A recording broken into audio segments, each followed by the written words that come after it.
Product market fit is the elusive moment in a startup's life when an idea stops being a hypothesis and becomes an engine of unstoppable momentum.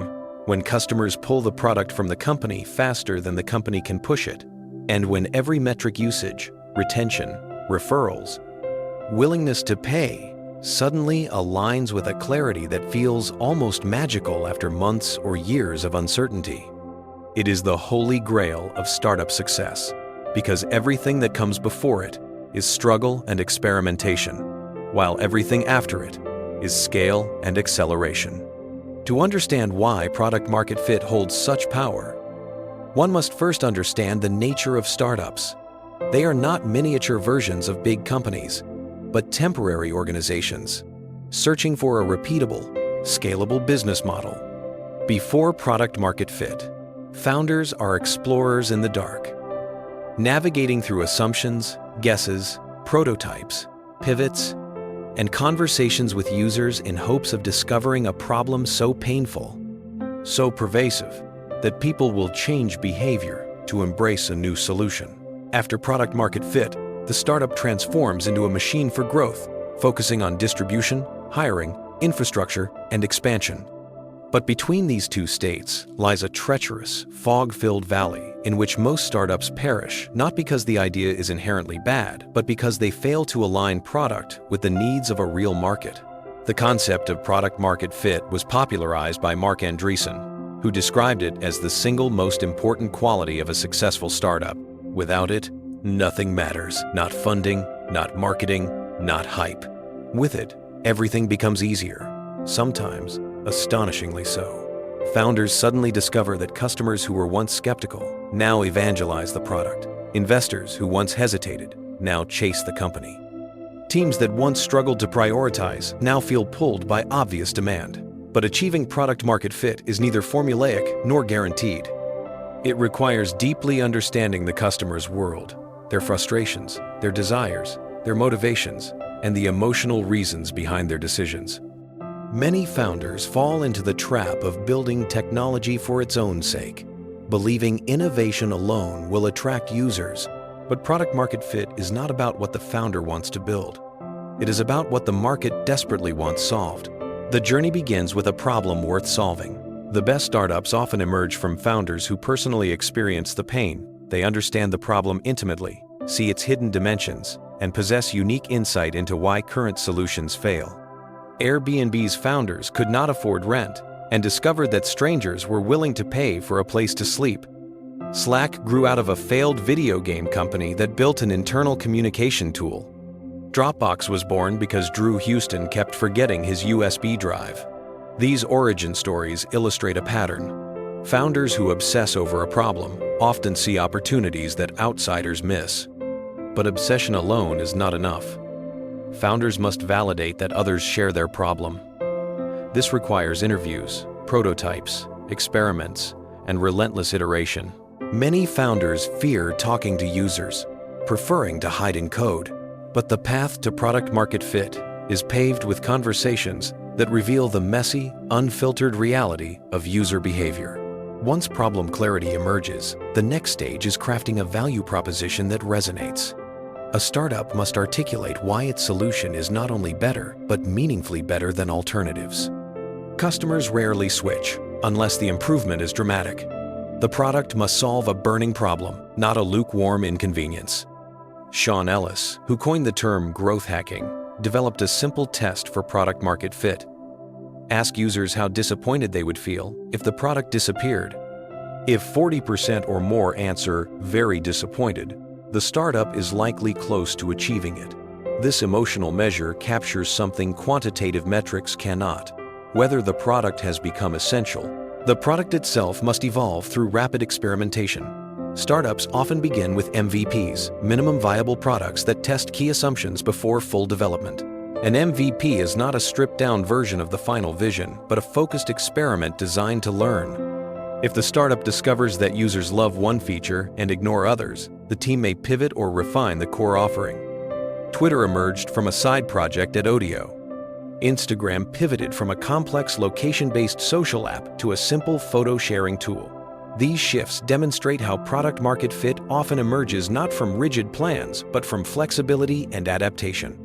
Startups that cling too tightly to their initial ideas risk missing the signals the market is sending. When product-market fit approaches, something changes in the data. Engagement becomes consistent. Users return without prompting. Referrals increase organically. Sales cycles shorten. Support tickets shift from, "Why doesn't this work?" to, "Can you add this feature?" The market begins to pull. The company stops pushing desperately. This transition is so distinct that founders often describe it as going from pedaling a bicycle uphill to suddenly accelerating downhill with the wind at their back. The sensation is unmistakable. Before product-market fit, growth requires pushing. After product-market fit, growth requires managing the pull. Yet despite its importance, product-market fit is rarely stable. Markets evolve, competitors emerge, user expectations shift. A startup that achieves product-market fit once must fight to maintain it. This is why companies like Facebook, Netflix, and Amazon continually reinvent themselves. They understand that product-market fit is not a one-time achievement, but a moving target. Losing product-market fit can be fatal, even for giants. BlackBerry and Nokia lost theirs when smartphones redefined user expectations. Yahoo lost theirs when search became dominated by Google. Blockbuster lost theirs when streaming shifted consumer behavior. Product-market fit is both an achievement and a warning. Complacency is the enemy. Achieving product-market fit also requires understanding market size. A brilliant product in a tiny market may never scale. Conversely, a mediocre product in a massive market can succeed with the right timing. Founders must evaluate whether they are building a vitamin, nice to have, a painkiller, must have, or a vaccine solves a problem users don't even realize they have yet. The strongest product-market fit emerges when the product is a painkiller in a vast, underserved market with a clear path to monetization. The venture capital world revolves around product-market fit. Investors evaluate early-stage startups largely on whether they believe product-market fit is possible. Later-stage investors evaluate whether it has already been achieved. Companies with product-market fit command higher valuations, attract top talent, and scale more rapidly. Without it, even massive funding cannot save a startup, as evidenced by highly funded failures that never solved a real problem. But behind the strategy, theory, and data lies the emotional core of product-market fit, the human experience. Achieving it requires resilience through doubt, clarity through confusion, and humility through iteration. Founders often endure years of uncertainty punctuated by brief moments of progress. They question their assumptions, their decisions, and sometimes themselves. But when product-market fit finally arrives, it validates the struggle. The market responds. Users advocate. Growth compounds. And the company emerges from the fog with a sense of destiny, ready to scale, expand, and transform its industry. Propelled by the undeniable proof that it has finally created something people genuinely want and are willing to adopt with a level of energy that signals the beginning of a phase in which momentum replaces uncertainty, scale replaces experimentation, and the startup transitions from survival mode into a disciplined pursuit of growth that brings with it new responsibilities, new pressures, and new risks. In the second phase of this story, the focus shifts from the quest for product-market fit to what happens after it is achieved, how companies capitalize on it, how they protect it, how they inevitably struggle to maintain it, and how the essence of PMF evolves as the startup grows from a fragile idea into a complex, fast-moving organization shaped by market forces, team dynamics, and competitive pressures that intensify with every step forward. The first challenge after achieving PMF is operational scaling. When demand accelerates, processes that were once good enough begin to break. Customer support becomes overwhelmed. The product infrastructure buckles under usage spikes. Informal communication fails as the team expands. The founder who once spoke personally with every early user suddenly finds themselves managing larger teams, navigating investor expectations, and making decisions about hiring, pricing, distribution. and strategic prioritization. This shift requires a metamorphosis. Before PMF, founders are hunters, seeking signals, gathering insights, iterating rapidly, and fighting for survival. After PMF, they must become architects, building systems, teams, and structures that allow predictable growth. Many founders struggle with this evolution, for the skills that help discover PMF are not always the skills needed to scale it. The startup must mature without losing the agility and customer obsession that generated PMF in the first place. Another challenge is competition. Once a startup proves that demand exists, other companies inevitably take notice. Competitors mimic features, undercut prices, or leverage existing distribution channels to encroach on the startup's newfound territory. Some incumbents may attempt to crush the upstart early by launching copycat products. Others may acquire smaller players to preempt the threat. Startups that achieved PMF often find themselves thrust into competitive landscapes they are not prepared to navigate. Their survival depends on speed, differentiation, and relentless improvement. Maintaining PMF requires evolving the product at a pace the market cannot ignore.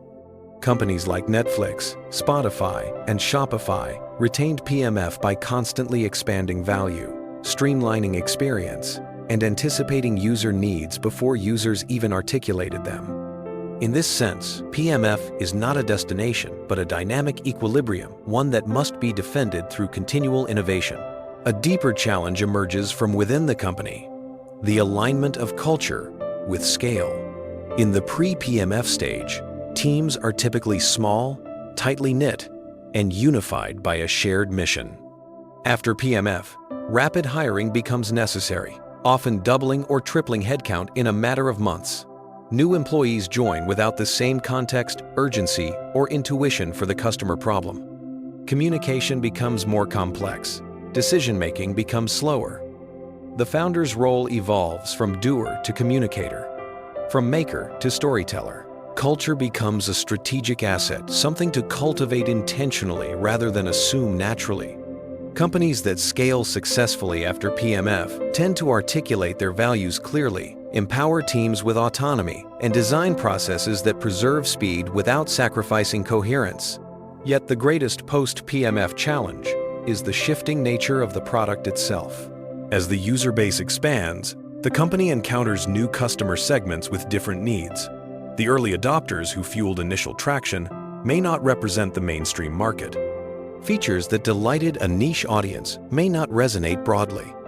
Conversely, simplifying the product for mass adoption can alienate the early loyalists. This tension requires deliberate product strategy, segmenting users, prioritizing features, deciding which requests to honor and which to decline. Companies that fail here risk losing PMF by becoming bloated, unfocused, or misaligned with their most valuable customers. The discipline to say no becomes as critical as the creativity that originally said yes. Another dimension of post-PMF evolution is monetization. Many startups initially focus on usage rather than revenue, prioritizing adoption to reach PMF. But once PMF is achieved, sustainable revenue models must be implemented. Pricing experiments become essential. Freemium businesses decide what to gate. Marketplaces refine transaction fees.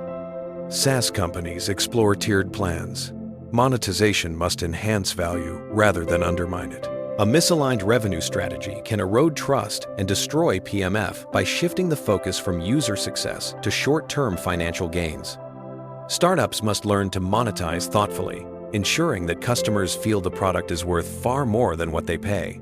The post-PMF stage also intensifies investor relationships. Early-stage investors celebrated the discovery of PMF. Later-stage investors demand performance. Growth metrics become scrutinized. Burn multiples become benchmarks. Efficiency matters more. The shift from promising potential to expected performance introduces pressure unfamiliar to many founders.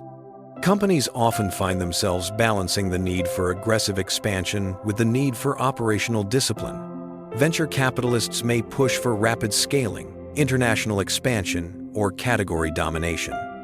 But founders must discern which opportunities align with long-term value and which are distractions. Overexpansion, premature scaling, or chasing too many markets at once can destroy PMF by stretching teams thin and undermining the core product experience. Amid these challenges, the most successful companies treat PMF as a living concept. They continually measure retention, engagement, satisfaction, and qualitative feedback.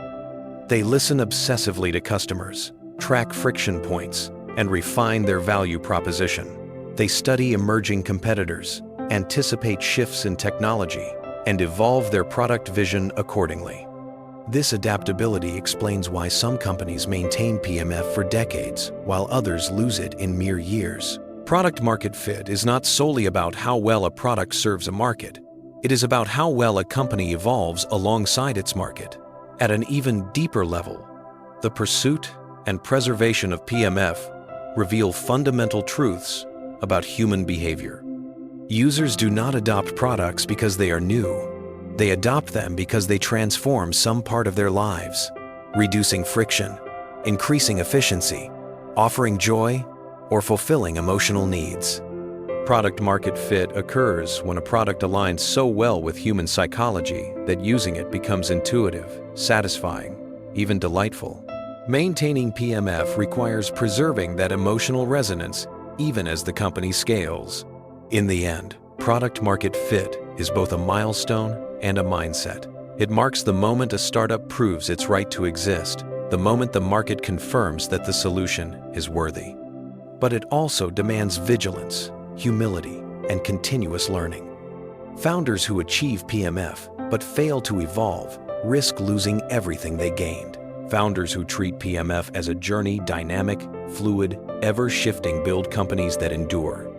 Ultimately, product market fit is the story of how ideas become indispensable, how solutions become movements, and how startups transition from fragile experiments into powerful engines of change, shaping industries and improving lives by aligning creativity with genuine human need. Completed.